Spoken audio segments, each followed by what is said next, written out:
Sejam todos bem-vindos. Eu sou o professor Danilo Pastoriza e essa é nossa terceira aula de xadrez, tá? Se você não viu as outras aulas, é muito importante que você dê uma olhadinha nas outras aulas. A gente já aprendeu sobre o tabuleiro, sobre os peões e nessa aula a gente vai aprender sobre as torres, tá? É uma sequência que a gente usa, é o método que eu criei e a gente está usando como rimas. A gente já aprendeu peão valente só anda para frente, peão é mau só mata na diagonal e agora a gente vai para a torre. Como eu expliquei na outra aula, muito importante que a gente associe o xadrez com uma guerra para explicar para as crianças, tá? O xadrez é uma guerra, nada mais é que uma guerra, um exército contra outro exército. E a gente começa a conversar com as crianças, eles já assistiram filmes de guerra, e a gente começa a direcionar para o que a gente quer. A gente fala, qual é o nome daquela máquina que tem uma pedra de madeira que lança a pedra, né? Que eles cortam a corda e lança a pedra. Eles vão direcionar, catapulta, vamos ver se eles lembram, né? Porque muita criança não conhece. Mas a gente direciona e explica o que era uma catapulta, né? Grandes máquinas antigas de madeira, você colocava uma pedra numa ponta, puxava a corda e cortava a corda. Quando a corda cortava, aquela pedrona ia em direção ao inimigo. E a gente associa isso com a torre. Por quê? De um modo geral, a torre anda reto, né? Então a gente associa com uma pedra. A pedra pode ir pertinho ou a pedra pode ir longe, atacar o inimigo. Como que a gente faz com a torre, a rima da torre? Eu gosto muito da rima. Torre reluz, só anda em cruz. O que é uma cruz? Um sinalzinho de mais. Por quê? A gente identifica para a criança que torre reluz, só anda em cruz. Ou um sinal de mais. A gente já vai gravando isso nas crianças. É muito importante forçar essa rima, tá? Fazendo sinalzinho de mais, o que significa? Que a torre anda para frente, que a torre anda para trás, que a torre anda para um lado ou que a torre anda para o outro. Ela não anda em diagonal. Então, torre reluz, só anda em cruz. Vamos ver aqui no tabuleiro? Essa é a posição das torres. A gente sempre vai usar, aprendemos uma peça nova, a gente inclui essa peça nova. A gente já aprendeu os peões, agora a gente está incluindo a torre, tá? As torres vão aqui na ponta. Vou tirar ela daqui um pouquinho, só para a gente mostrar, tá? Vou colocar nessa posição. Torre reluz, só anda em cruz. Ela pode andar para esse lado, ela pode andar para esse lado, ela pode andar para cima ou ela pode andar para baixo. Tá? Ela não pode pular uma peça, a gente já chega nisso. Vou andar para o lado nessa jogada? Andei para o lado. Tenho que esperar meu colega jogar. Quando as crianças estão aprendendo, ela fala, a torre anda para o lado e para cima. Elas fazem isso aqui, né? Ou isso aqui. Não. Ela anda para frente e para trás, ela anda para a esquerda e para a direita. Só que a cada jogada você só pode escolher uma direção que você vai. Então, você quer pegar essa peça aqui, por exemplo, você não pode fazer isso numa jogada. Você joga aqui, espera seu colega jogar e captura a peça, certo? Ela andou de lado e depois andou para cima, fez o movimento comum dela. Vamos colocar aqui, só para dar outro exemplo. Muitas crianças, né, elas começam aqui, ó, comi 3 peças de uma vez. Por quê? Tem esse vício da dama. Na dama, se tiver na sequência, você pode sair capturando as peças. No xadrez, não. No xadrez, você só pode capturar uma peça de cada vez. Então, você vai jogar aqui, tá? É a vez do seu colega.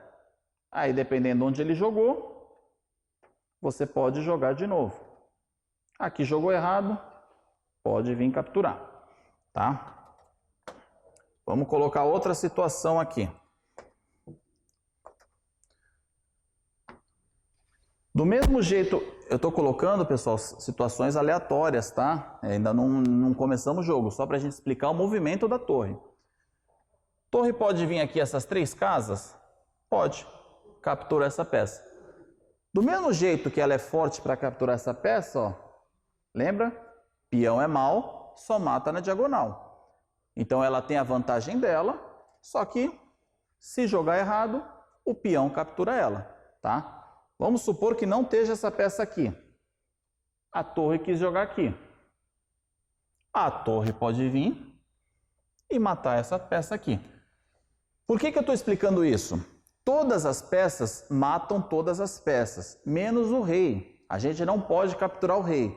A gente vai chegar na aula do rei para explicar isso, tá? A gente não pode matar o rei tem que ser encurralado, a gente já chega lá.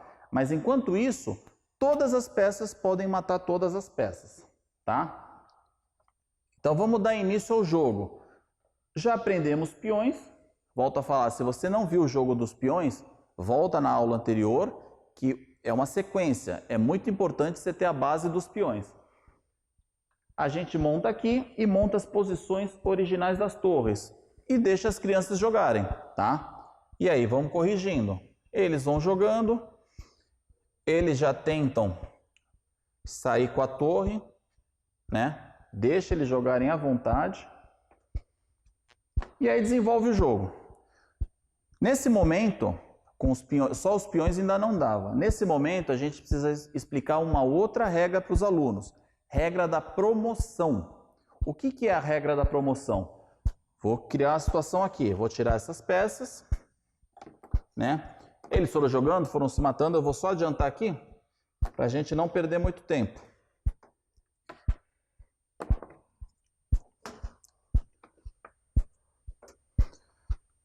A gente chegou nessa situação. Quando um peão, o que é a regra da promoção? Quando um peão, só o peão, nenhuma outra peça tem esse poder.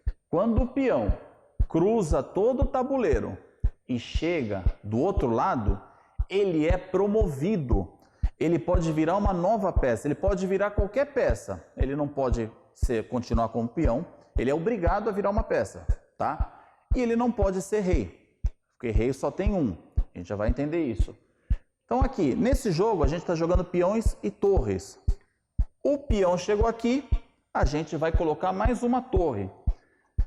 Mas, professor, eu vou ficar com 3 torres, não tem problema.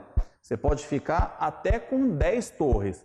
Se teus 8 peões conseguirem se promover, você vai ter 8 torres, mais suas 2 torres originais. Você consegue ficar com 10 torres, tá? Então, vamos relembrar aqui. Ele estava aqui, chegou no final. Para o jogo, ele nessa hora ele é obrigado a trocar a peça. Ele é obrigado a ser promovido. Você não pode mexer em nenhuma peça.